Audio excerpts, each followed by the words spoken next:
This video is only appropriate for grades 2, 3, 4, and 5. If you're ever lost in Mastery Connect, all you need to do is click on the logo in the top left and it will take you back to your home page. What we're going to do right now is we're going to set up a tracker, and this is based on a curriculum map that was designed by the district. So go ahead to Trackers, and you can have another screen up at the same time and walk through this with me. Pause this as needed. When you go to Trackers, you notice that I already have some. You do not. And you need to create them. Well, how do you create them? The first thing you do is you're going to go to Curriculum Maps. And on the bottom left, you should have Shared with Me. Now, I have 11 shared with me because I have every subject and grade level. You do not. You should only have the ones that are appropriate for you. For example, here's grade 2 ELA, grade 3 math, grade 3 ELA, grade 4 math, blah, blah, blah, blah, blah. So you need to pick the one that's appropriate for you, and you're going to create tracker from map. This actually has your standards already embedded. So you can provide a description if you want. I don't feel the need to. You can go ahead and change the folder color. Now, caution, your reports are going to have the colors red, yellow, and green. Please stay away from creating a folder that is red, yellow, or green, because it will be very difficult to read at some point, and we don't want that. So purple is a very good color for me. I'm going to choose that. Now, to add students, you should have a different choice than I do. Yours should have something that says SIS or something along those lines. That's from PowerTeacher, and it should have your students in it. Because I don't have students, I don't have that option. You can go ahead and click on that. For me, I happen to have another class already made, so I'm just going to copy my 2 students from there. And so it's asking me which tracker, and I happen to have 6th grade math. I'm going to create my tracker. And so here you notice that on the left-hand side you have your students. I have Big Bird and Donald Duck. You can add students by clicking this plus. You can go ahead and export students if you need to. These breadcrumbs over here will take you back to where you need to go instead of pressing the back button. And I'll show you that in a little bit. You have your standards over here listed, and if you notice when you hover, the standard pops up and it tells you what it is. And there's lots of them. Because I can scroll to the right when I find my scroll. Oh, there it is. I can scroll to the right and look, oh my goodness gracious, there's a whole bunch of standards.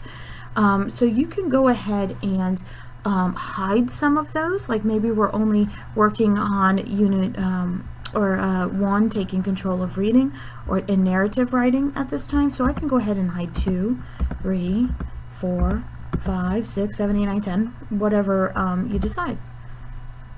And it should have hid them. Yeah. So now what you have is it's a tracker that is based on a curriculum map designed by the district. Okay. Now you need to know how to add an assessment, where to find it and how to add it. So I could just go ahead and go add assessment from here.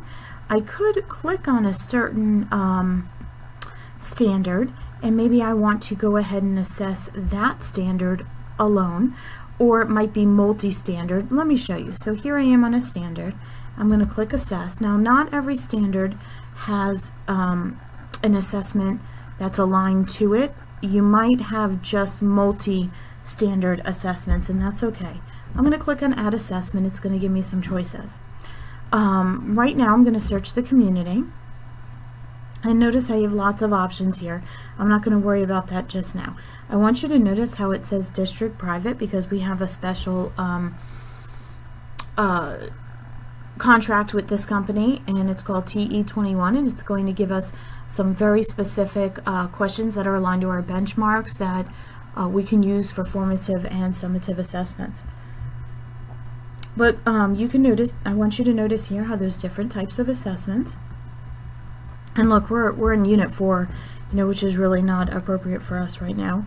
But if you keep scrolling, look, this one's on theme, this one's a main idea and key details. I'm going to go ahead and click it so that we can look at it.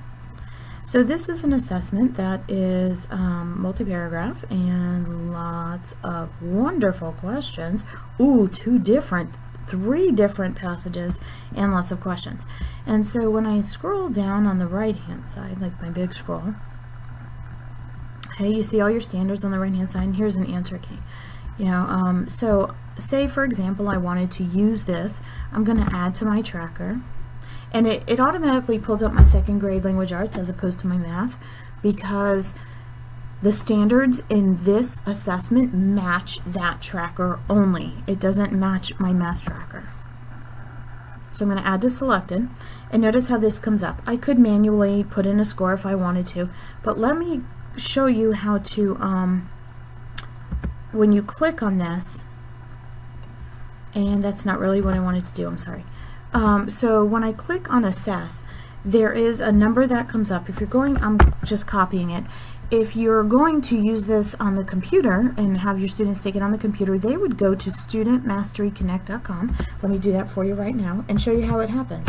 Studentmasteryconnect.com. I'm going to paste in that number that I just copied, and let me, I'm 001. I'm going to be Big Bird right now. Next. Okay, and so students can read this here, la la la la la, and they bubble, oh. Bubble, bubble, bubble. Just give me a second to finish this so that you can see how the scores are going to show up for you.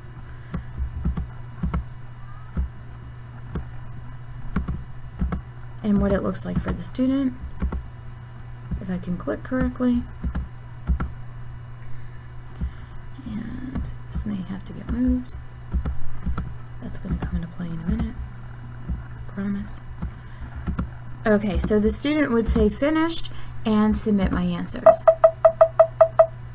Wow, I'm finished. Boy, I need some remediation in some places. Okay, let me go back to my Mastery Connect.